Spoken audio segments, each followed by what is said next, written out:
Radio Claret América presenta Sediento de ti, la palabra, fuente de vida, con el sacerdote misionero claretiano Tony Díaz. Reflexiones diarias del Evangelio. Aquí iniciamos.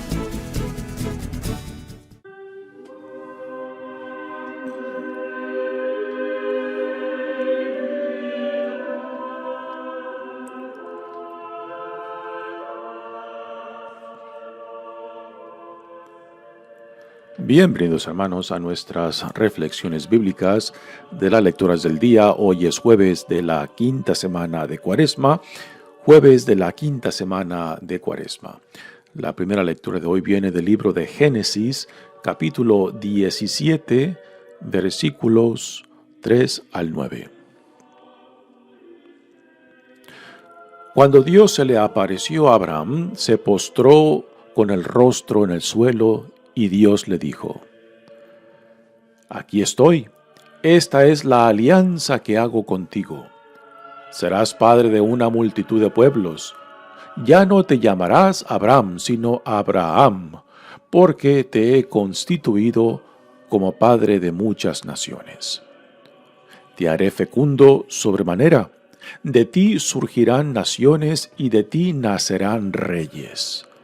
Contigo y con tus descendientes, de generación en generación, establezco una alianza perpetua para ser el Dios tuyo y de tus descendientes.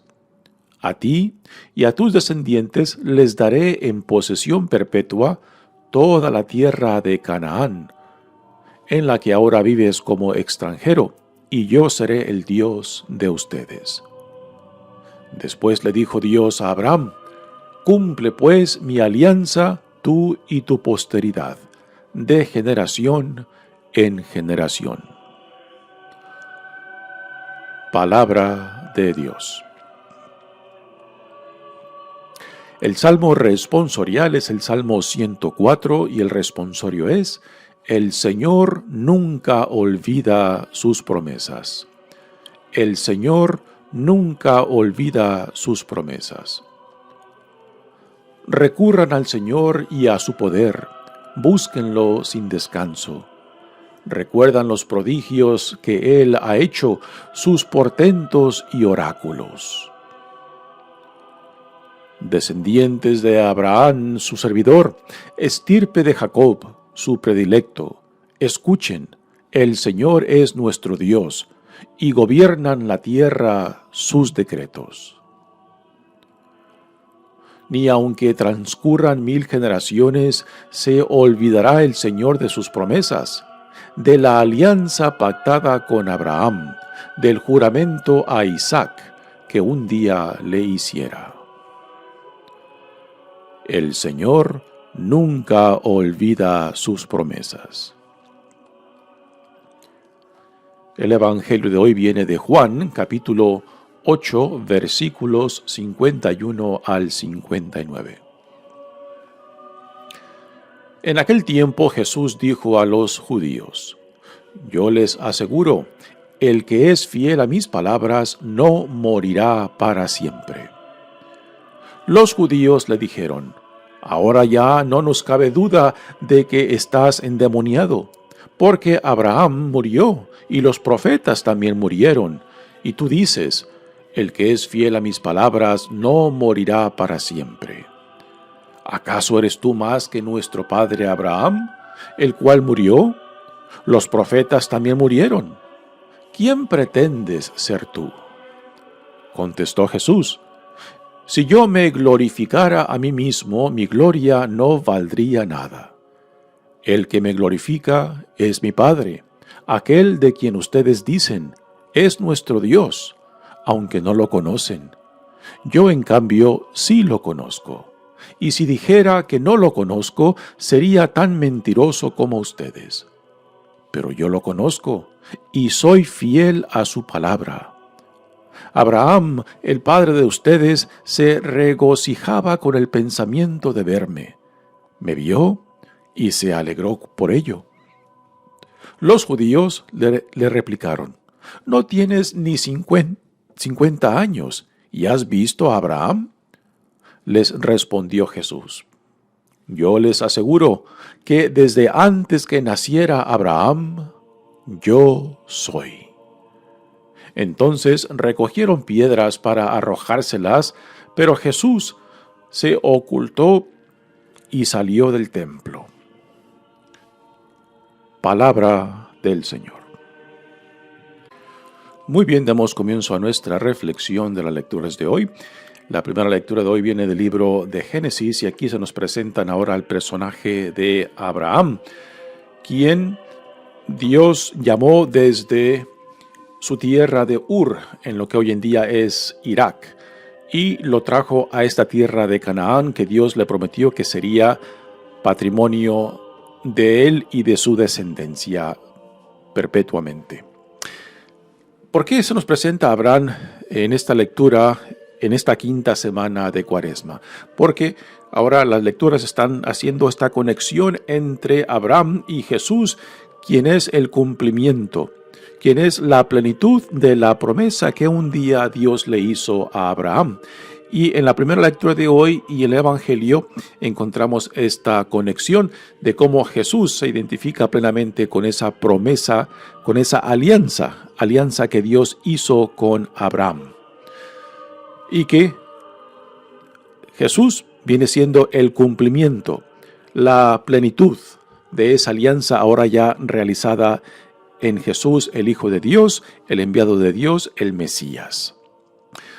Dice la primera lectura: Cuando Dios se le apareció a Abraham, se postró con el rostro en el suelo y Dios le dijo. En esta escena, en el capítulo 17 de Génesis, tenemos el principio de la alianza que Dios hace con Abraham.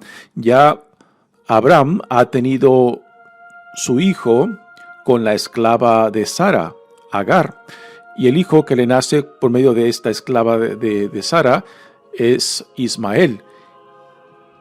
Dios ya le había prometido a Abraham y a Sara que le daría un testimonio, pero parece que Dios está tomando su tiempo y parece que Abraham y particularmente Sara está desesperando en esta promesa de Dios y por eso es Sara quien les sugiere a Abraham de que tengan un hijo por medio de la esclava, porque siendo la esclava propiedad de Sara, entonces el hijo que naciera de esa esclava sería de Sara también.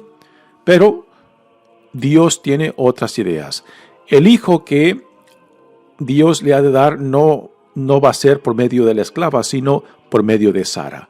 Y aquí tenemos el principio de esta alianza donde Dios, después ya de, según nos dicen los comentaristas, de que de unos 13 años previos, cuando Dios se le apareció por primera vez a Abraham, a esta escena que leemos hoy, pasaron unos 13 años.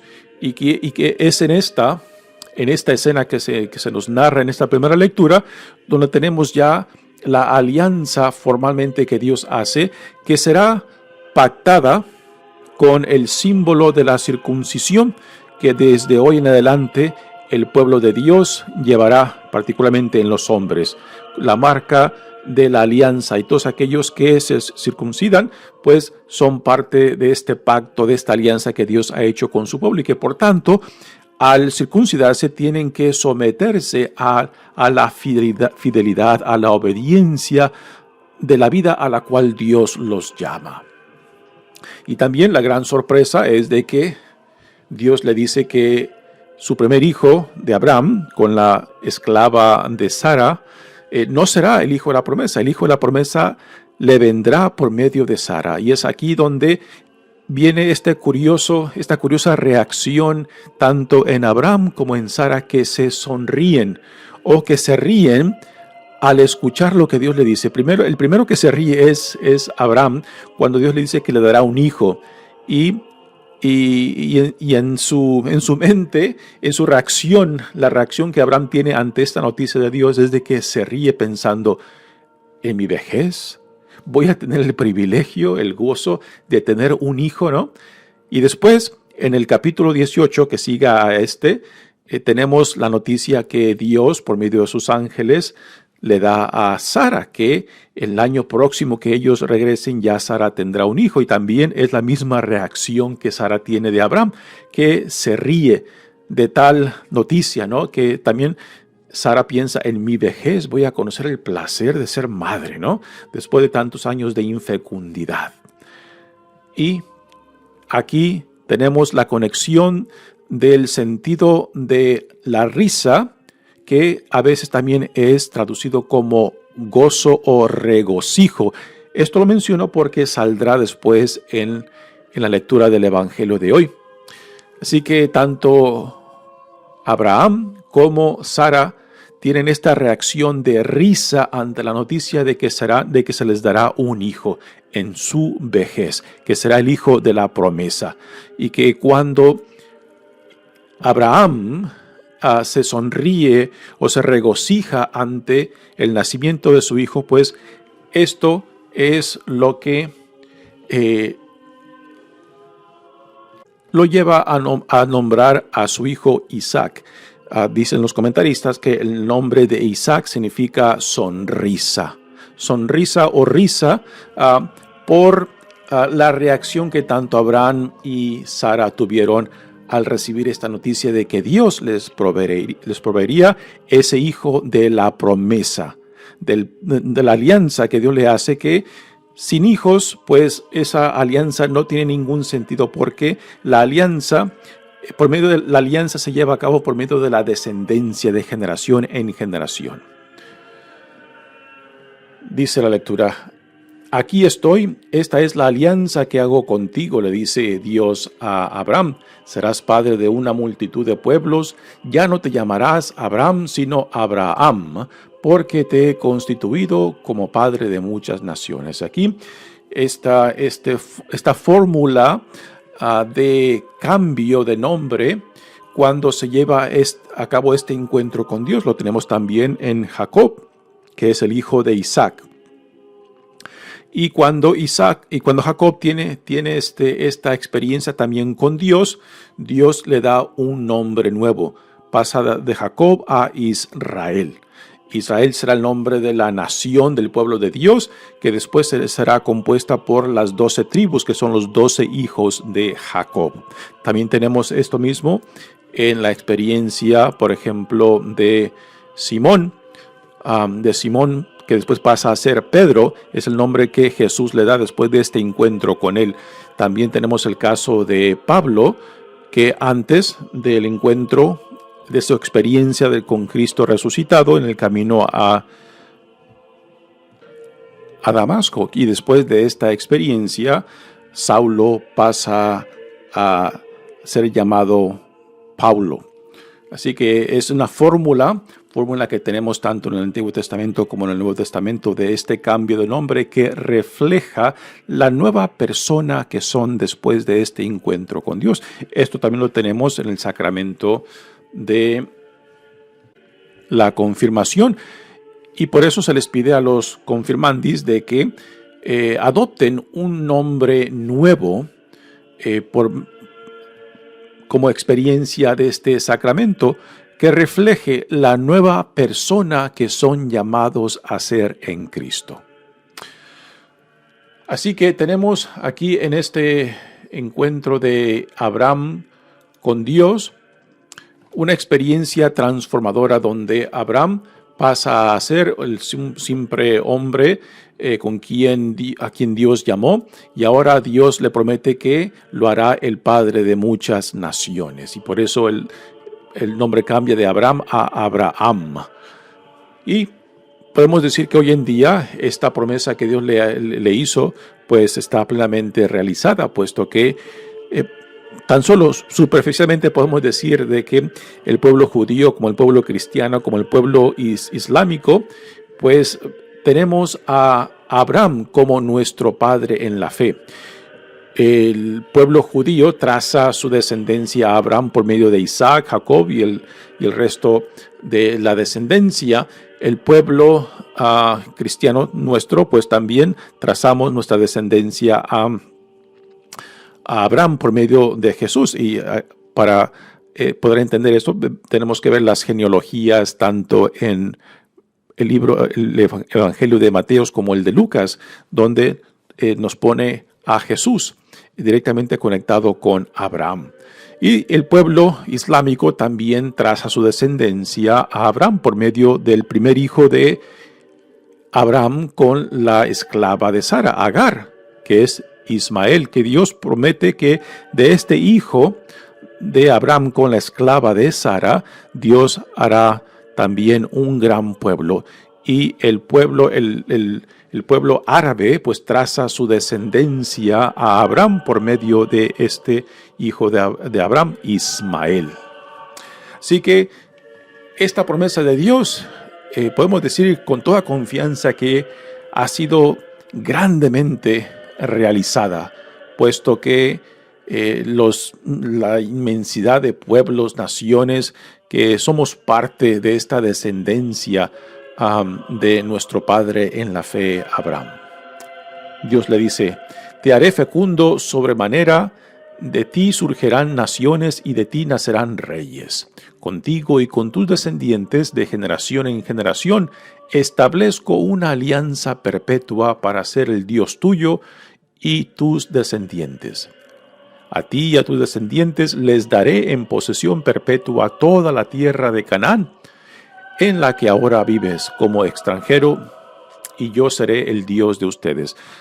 Algo que no se menciona claramente en esta alianza es de que Dios promete ser el Dios de Abraham y de toda la descendencia de Abraham, pero que también por parte de tanto de Abraham como de los descendientes de él, tiene que estar el cumplimiento, la fidelidad y la obediencia a esta relación de intimidad y confianza con Dios, ¿no? Y tristemente esta ha sido la parte que pues vemos tanto en el Antiguo Testamento como también lo refleja Jesucristo, de que hemos quedado muy cortos en esta fidelidad, en esta alianza, y que por esto Dios manda a su Hijo, porque no bastaba el esfuerzo humano para cumplir esta alianza, sino que se requería la gracia de Dios mismo para acercarnos, para reconciliarnos, para sanarnos, para que se pudiera llevar a cabo esta plenitud, puesto que no basta con el esfuerzo humano, sino que se requiere de la gracia de Dios para que podamos llegar a esta plenitud que Dios desde Abraham ya había puesto en marcha. Así que no era suficiente la voluntad humana, no era suficiente el esfuerzo humano, no era suficiente el pretender de que con el solo desear, con el solo proponerse cumplir la alianza a Dios y con esto, digamos, con la propuesta humana, que no era suficiente y que por eso solamente Dios podía ayudarnos a llegar a esta plenitud por medio de su gracia misma. Y esto lo vemos en Jesucristo mismo, que a donde Dios nos llama, no podemos llegar solamente con nuestro propio esfuerzo. Porque si fuera así, entonces no necesitaríamos de Cristo, no necesitaríamos de Dios mismo, ¿no? Si nos pudiéramos valer solamente con nuestro esfuerzo. A donde Dios nos llama solamente podemos llegar con su gracia, con su Espíritu, con lo que Dios nos provee para que a donde Él nos llama podamos llegar con toda certeza, ¿no? Y esto es lo que hemos realizado en Jesucristo, que Dios nos envía a su propio Hijo, que Dios se hace uno con nosotros para darnos lo que nuestra humanidad le falta, de lo que nuestra humanidad carece, ¿no? De que Dios, al hacerse uno con nosotros, no solamente comparte nuestra humanidad, sino también nosotros en Él, y por medio de Él compartimos su divinidad, su Espíritu, su gracia, para poder llegar a esta plenitud a donde Él nos llama. Y en esta alianza Abraham se postra ante Dios reconociendo el evento que se está llevando a cabo, ¿no? Reconociendo que es por iniciativa de Dios, que no fue por ningún mérito de Abraham. Y Abraham, al postrarse en el suelo ante Dios, reconoce esa iniciativa, esa gracia de Dios. Y Dios le dice, después le dijo Dios a Abraham, cumple pues mi alianza tú y tu posteridad de generación en generación. Y esta es la alianza a la cual aún todavía nosotros somos llamados a vivir, ¿no? O sea, esta es la misma fidelidad, este es el mismo llamado a comprometernos a vivir y a caminar bajo la providencia de Dios en intimidad y confianza con Él. Abraham es nuestro padre en la fe, que antes de que existiera la ley, él ya estaba comprometido con Dios, porque fue el encuentro con Dios que le creó en él esta fe y confianza de que de alguna manera Dios llevaría a cabo esa promesa. Y por eso, tanto Pablo en sus cartas nos presenta a Abraham como nuestro padre en la fe, porque es un ejemplo de esta relación de intimidad y confianza con Dios que nace de un encuentro, no simplemente de fórmulas, no simplemente de doctrinas, no simplemente de confesiones, sino de una experiencia que le da sentido, que le da contenido a esas palabras que profesamos, a esas doctrinas que repetimos, a esas confesiones que declaramos, ¿no? Y este será el tema también del Evangelio de hoy, que viene de Juan. Jesús continúa en esta dificultad de no poder hacer entrar en razón a sus críticos que lo siguen denunciando. Y en este final del capítulo 8, pues Jesús continúa hablando de su identidad como el enviado de Dios, como el Hijo de Dios, y aquí nuevamente restablece otra vez su divinidad cuando dice que antes de que Abraham fuera, yo soy. Palabras fuertes, palabras grandes, ¿no? Que a causa de esas palabras de Jesús, sus críticos, sus interlocutores, pues empiezan a agarrar piedras para matarlo, porque en sus mentes, en sus oídos, son palabras de blasfemia. Pero es porque ellos no entienden, no conocen la experiencia de Jesús, desde donde Él habla y se autodefine como el Hijo de Dios, como el enviado por Dios. Y esa identidad divina de Él mismo, pues lo pone en un nivel que aquellos que simplemente repiten doctrinas, repiten profesiones o confesiones, repiten fórmulas, pero que están vacías de contenido porque no conocen al Padre, de quien esas palabras, esas fórmulas, esas profesiones, esas doctrinas hablan. Jesús, sin embargo, Él habla desde la experiencia de conocer al Padre, y esas palabras, esas doctrinas tienen contenido porque ese encuentro con Dios Padre le da no solamente el sentido a esas mismas palabras que Él pronuncia, pero que van repletas de contenido porque su experiencia con Dios Padre iluminan.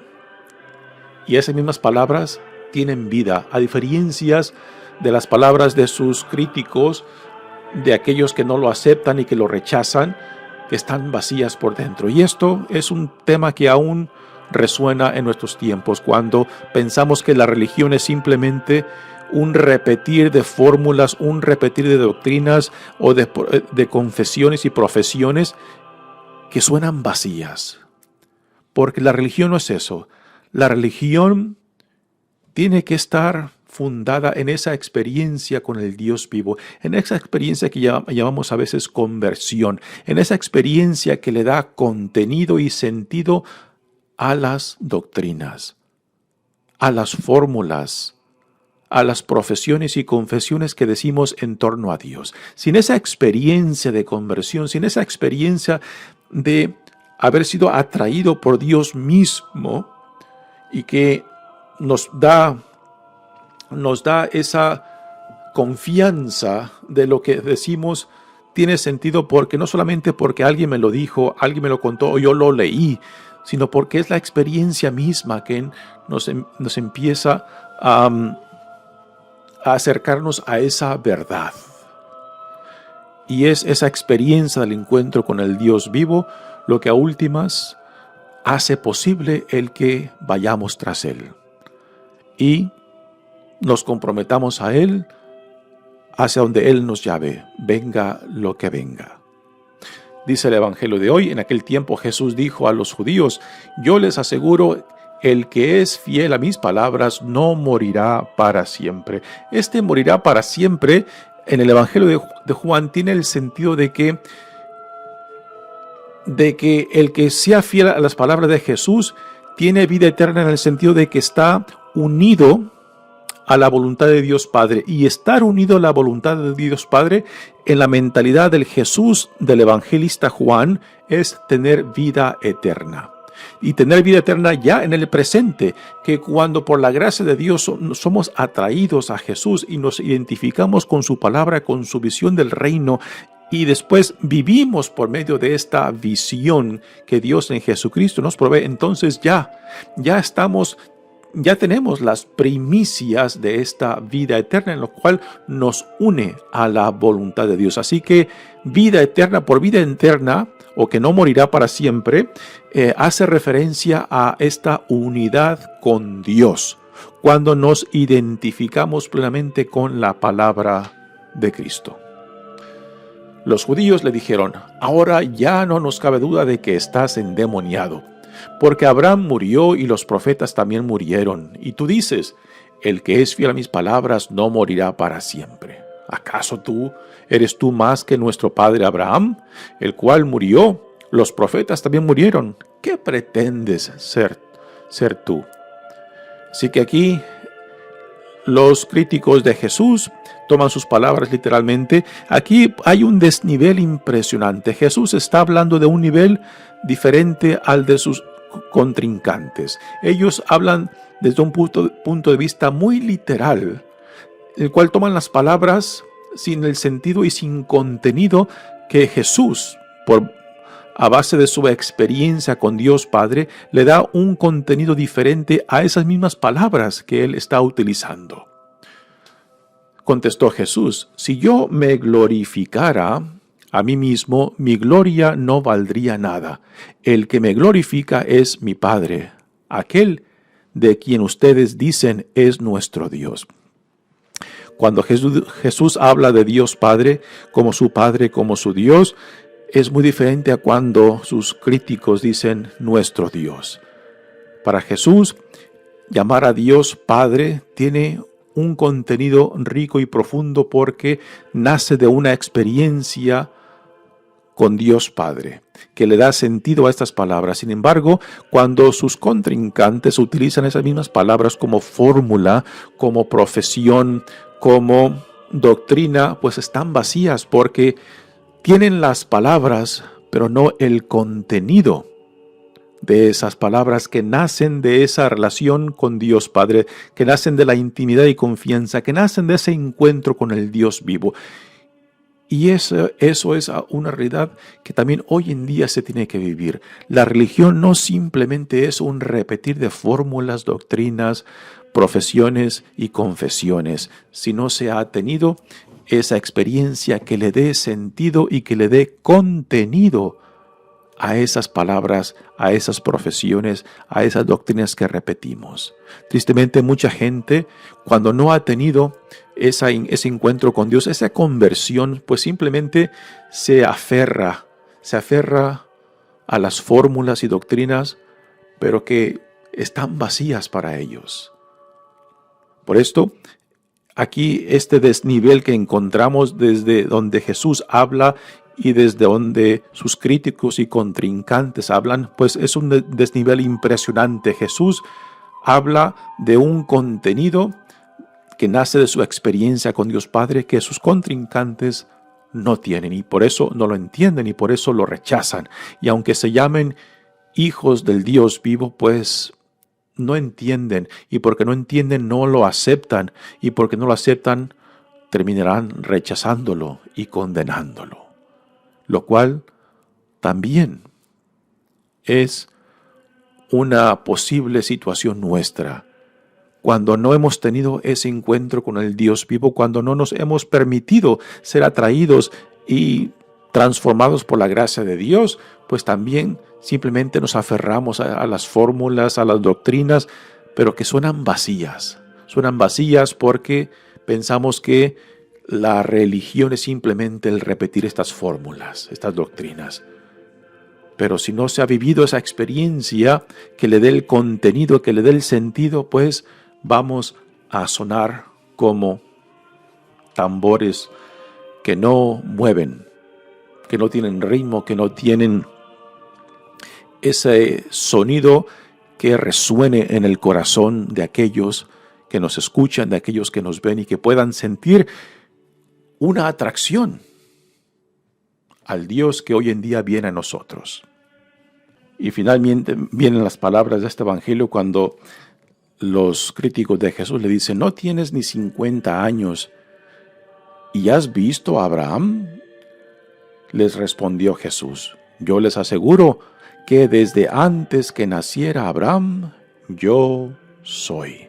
Estas palabras son palabras mayores, porque los que escuchan a Jesús inmediatamente entienden de que Jesús está igualando a Dios al usar estas palabras fórmulas que hace referencia al encuentro de Moisés con Yahvé, cuando Moisés le dice: ¿y quién le diré a tu pueblo en Egipto que me ha mandado? Y Dios le dice: dile que yo soy, te ha enviado, ¿no? Y aquí Jesús se las aplica a sí mismo, y estas son palabras que los críticos, los interlocutores de Jesús en esta escena, las declaran blasfemia, y por eso cogen piedras para querer matarlo. Pero es porque no conocen a Jesús, porque no entienden a Jesús, y por eso lo quieren matar. Es algo que aún también nosotros fácilmente podemos caer cuando hablamos solamente desde fórmulas que no tienen contenido, que no tienen sentido, y que el repetirlas no es la vida a la cual somos llamados. Es la experiencia con Cristo, la experiencia con el Dios vivo, que le da ese contenido, que le da ese sentido, que le dan vida a estas palabras.